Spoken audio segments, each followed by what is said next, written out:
everybody, it's Lori and welcome to my fantasy reading vlog for the week.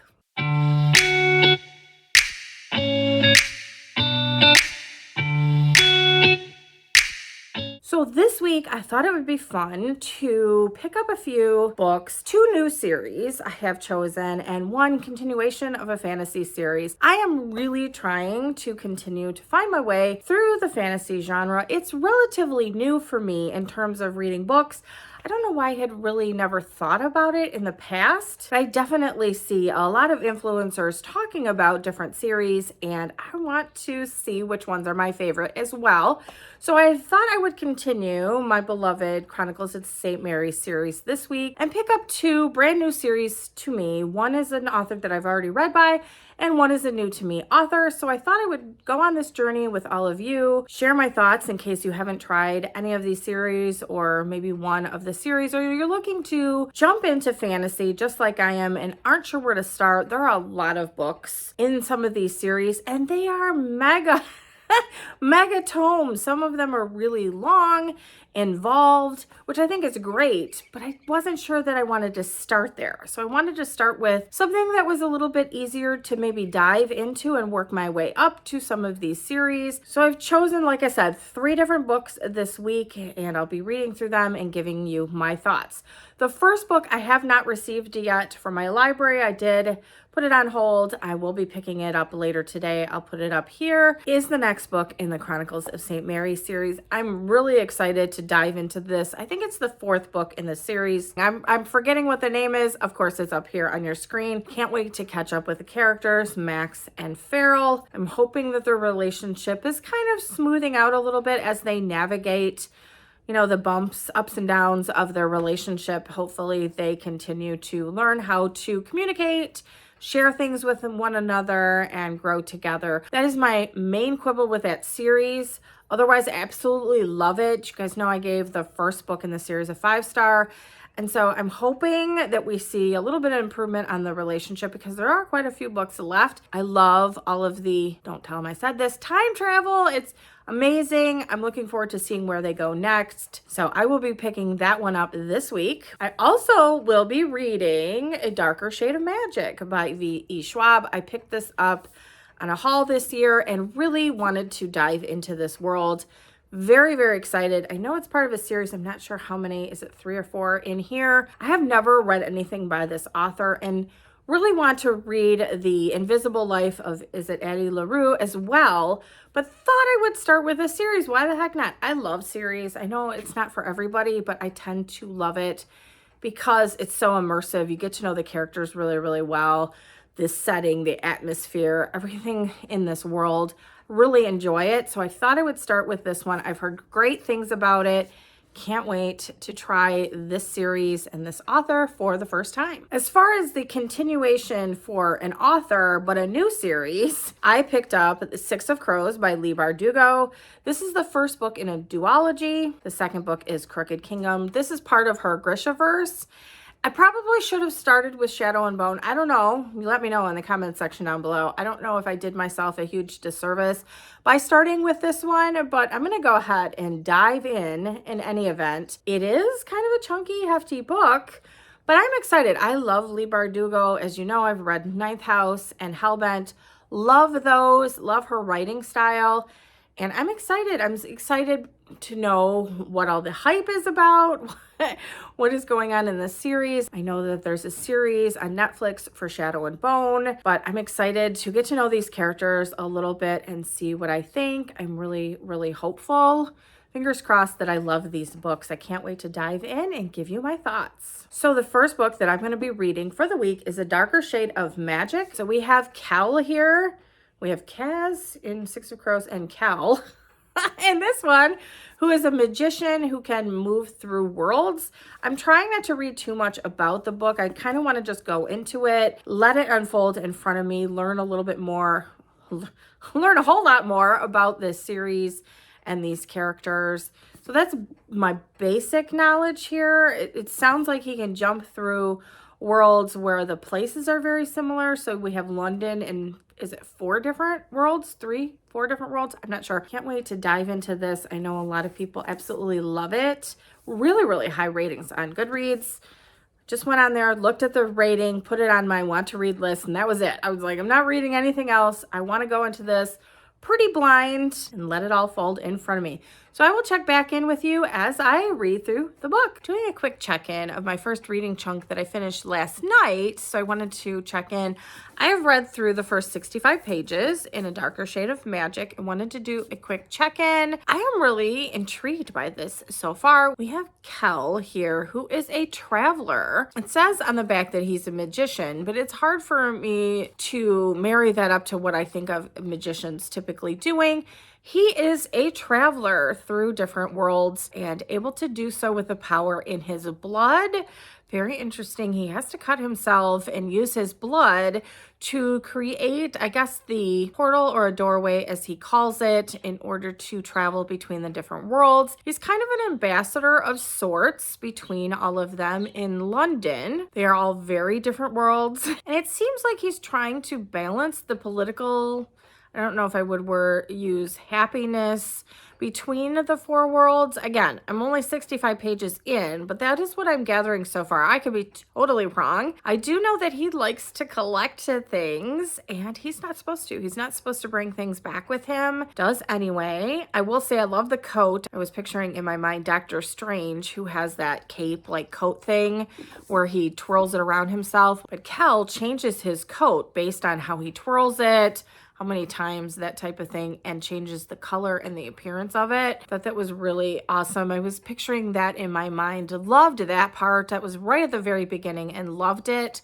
So I am already loving this book, and it was disappointing to have to put it down last night and go to bed, actually, so I could be an adult the next morning. But in any event, I'm excited to continue to read this. I will check back in with you either. I don't know. I could just totally devour this book and give you an update at the end, or I might give you another update as I read through it. So I am back with my final thoughts of A Darker Shade of Magic. Unfortunately, it has taken me a lot longer to read this book than I thought it would. I mean, granted, it's a little bit under 400 pages, just right at the mark of 400 pages. And I think, unfortunately, what happened was I was unjustly comparing it to some other books that I had been reading. And I think, unfortunately, that kind of stood in my way a little bit. I'm not a huge and prolific fantasy reader yet.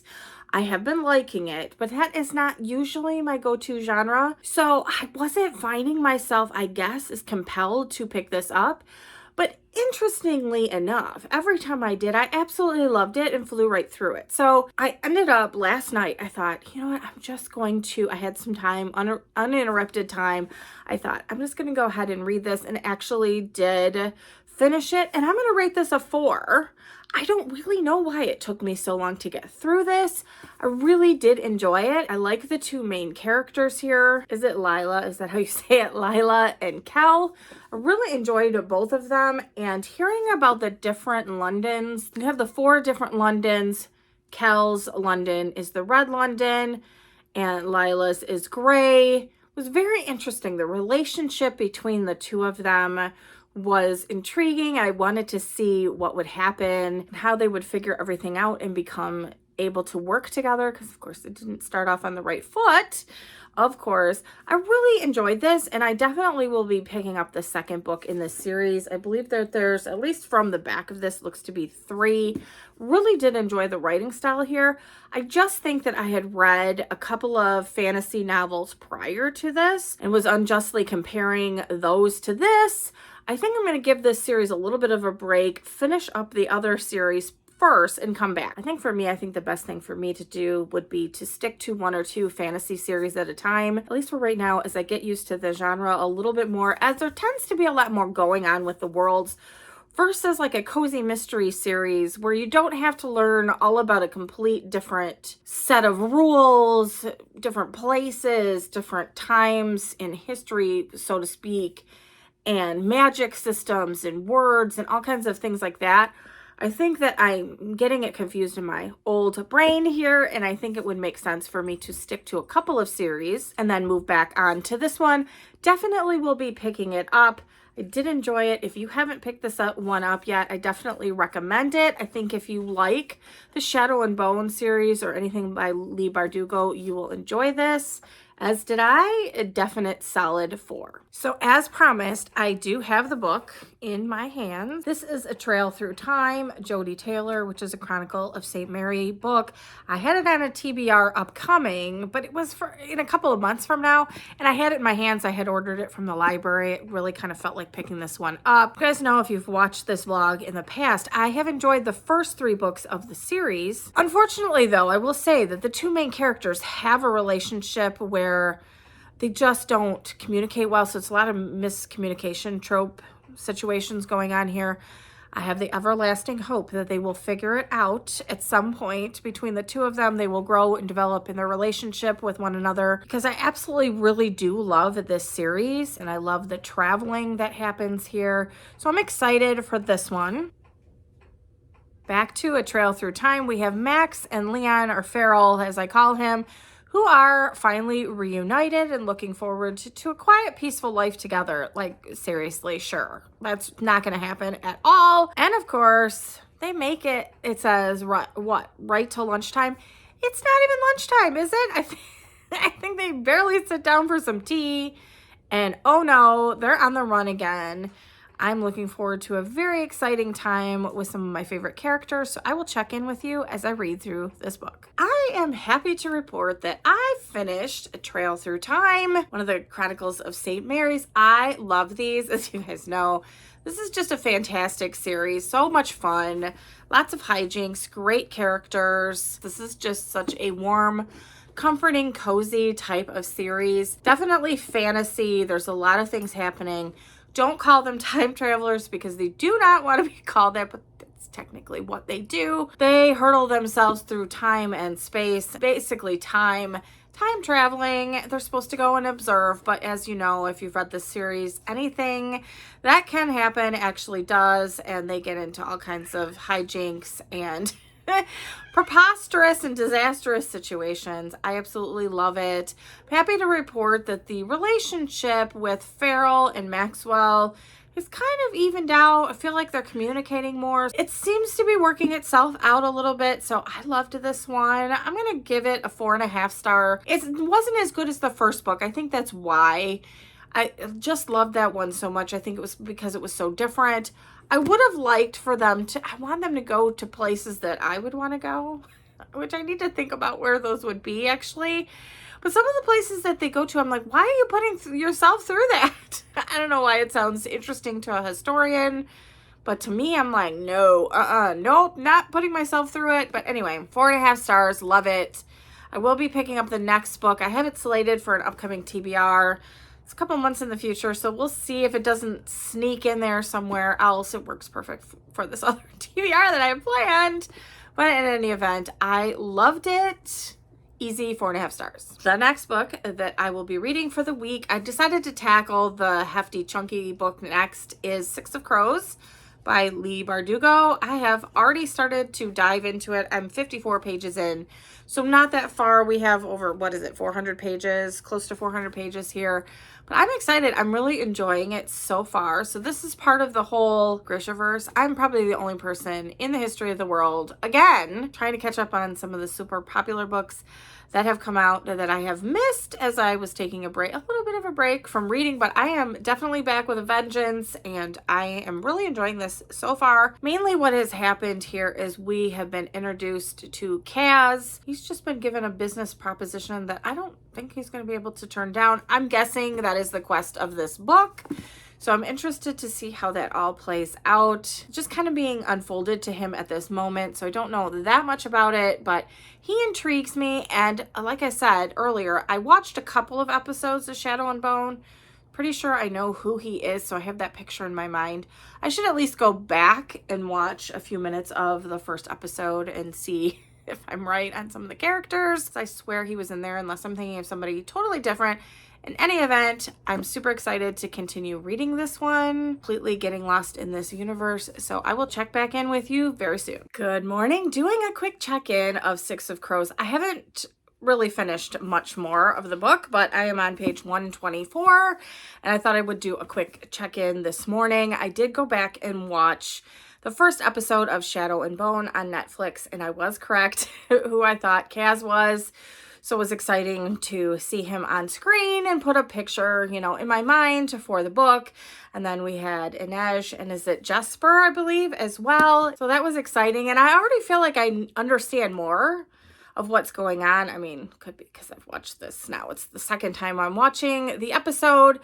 But just understanding a little bit of what's going on in this book, and it's not that much that, I've already read from, but it's already starting to make a little bit more sense to me. So I definitely think it was a good idea to wait until I had read the books to understand the Netflix show a little bit better. So that was a good idea. I'm glad that I did that. I am really loving this so far. So I will continue to read. It will probably take me a few more days to finish this because it's the work week.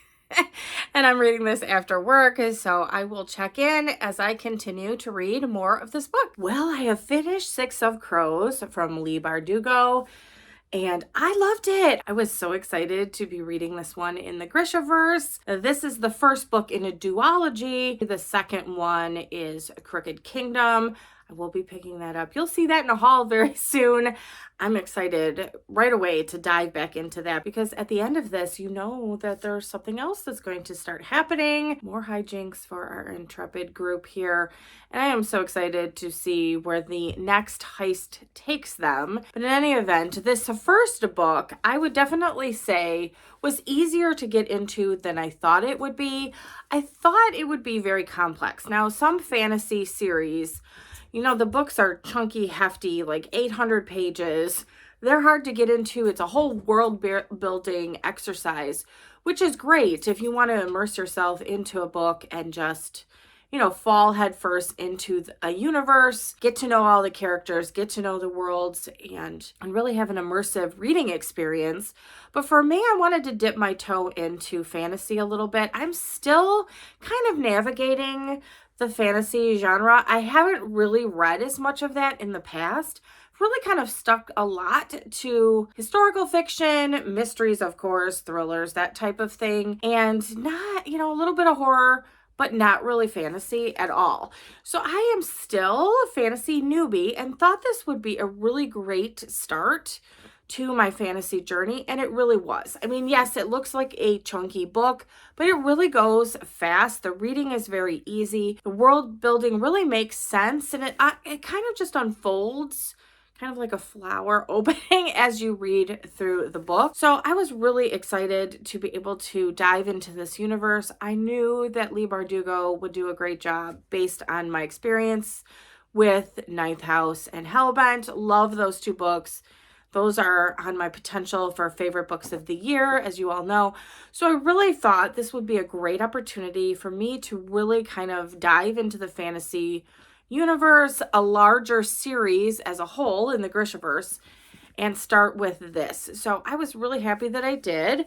We get introduced to our main character, which is Kaz, who is basically a thief at heart, a criminal prodigy, unbelievably smart, able to put plans together, moving parts that just boggle the mind. He puts together a group of 6 that have their own gifts and abilities. Kaz seems to have a pulse on what all of these gifts are that everybody seems to possess and what they all bring to the table and how it can work together to make his plan a success. He has been given an opportunity, a business venture that he cannot turn down. It's too much money and will give him the kind of power that he is looking for. He knows he can't do it alone, so he assembles this group of individuals. Like I said, they all bring something different to the table. They don't all get along, which makes it very complicated. They have very interesting relationships among themselves. They don't trust one another. I don't think they trust Kaz. And so it's a very interesting dynamic as you go along. And it's so beautifully plotted and crafted. There are so many things that I didn't see coming. I went into this with an open mind, hadn't read too much or learned too much about this. I did watch, one episode of Shadow and Bone on Netflix. And they do combine the two series, which was really odd to me now having read this, because I don't think they're supposed to be in that, but in any event, it helped me to get a picture in my mind of the certain characters, the three characters we had, Inej, Jesper, and Kaz in the first episode. I'm sure there could be more, I don't know, but in any event, those are the ones that I remember seeing in that first episode, which helped me to put a face to this. I think some of the other criticisms of this that I had heard was it's hard to reconcile the fact that these are actually teenagers. It is, but I knew that going in. So I tried to kind of put that out of my mind in terms of their ages and just fell into the story instead, because truly in our world it would be very hard to understand how teenagers would be able to pull off a heist like this and do all the things that they did because they are wise beyond their years. They have had experiences way beyond their years because of the lives that they've had, and in order to survive they've had to learn a lot of different things. So to me, I just kind of thought of them as older teenagers, young 20-somethings in my mind. It helped, again, being able to put the faces to the names with the characters on the Netflix show, because to me, they don't seem 17. I'm sure the actors aren't. So it made sense to do it that way. So if you're going into this series, you want to jump into some fantasy. Maybe you haven't tried any fantasy books, but you're hearing people talk about it. You're seeing the show on Netflix. Maybe, like me, you tried it and didn't understand what the heck was going on and gave up. And you're thinking, like, all of your friends have been talking about this series. Your kids want to read it, that type of thing. I would definitely recommend jumping in. Now, I know I read these out of order. At this point, I don't know what I don't know. So I'm not sure if that is going to play into my reading of Shadow and Bone. I have that. You'll see that in an upcoming haul. I did buy that series, and I did buy Crooked Kingdom as the second book in this series as well. So I am going to be jumping fully head first into the series, and I'm hoping to do a final wrap up once I finish the series. It's going to take me a while, I'm sure. But if you're like me and you haven't really tried fantasy books, you're a little afraid of some of the 800-page novels that you're seeing in the stores or talked about on TikTok or booktube, I think this is a really great place to start, or with a Shadow and Bone series. I think both of them are okay to start with. We'll see. I don't know what I don't know. Truly, I could be potentially ruining something for myself in Shadow and Bone. I'll report back once I have read through those. But I would say this is a really great start. It's very readable. The characters are great. Leigh Bardugo does such a great job with character building, world building, all of those things. I was not bored. Didn't feel like a super long book or something that I thought that we needed to get rid of like 100 pages. I didn't feel like that was the case at all. This was nonstop action. Kept wanting to see what was going to happen, on the edge of my seat. Highly recommend this. I'm going to go ahead and give this a 5-star. Ding, ding, ding. And I will be picking up Crooked Kingdom very, very soon. You'll see that upcoming because I want to know what's going to happen. We already have hints of things that are to come, and I want to know what's happening with all of these characters, but definitely an easy 5-star. So that'll do it for my fantasy vlog for the week. I was not disappointed. This was a great week. Makes me really excited to dive into some more fantasy series. I'm going to continue, obviously, working on the Grishaverse right now, but I want to know your thoughts down below. What do you think that would be another good place for me to start reading in the fantasy realm? I'm looking for a series, really. And of course, I know I hear Brandon Sanderson, Holly Black. Is it Sarah J. Maas? I don't know where to start. Let me know your thoughts down below, what you would recommend that I pick up next. So thank you so much for joining me today, for being a part of this channel. If you like this kind of content, be sure to go ahead and give me a like and subscribe to the channel. I will be doing more vlogs on fantasy upcoming and can't wait to share that with all of you. Thanks so much for watching. Bye, everybody.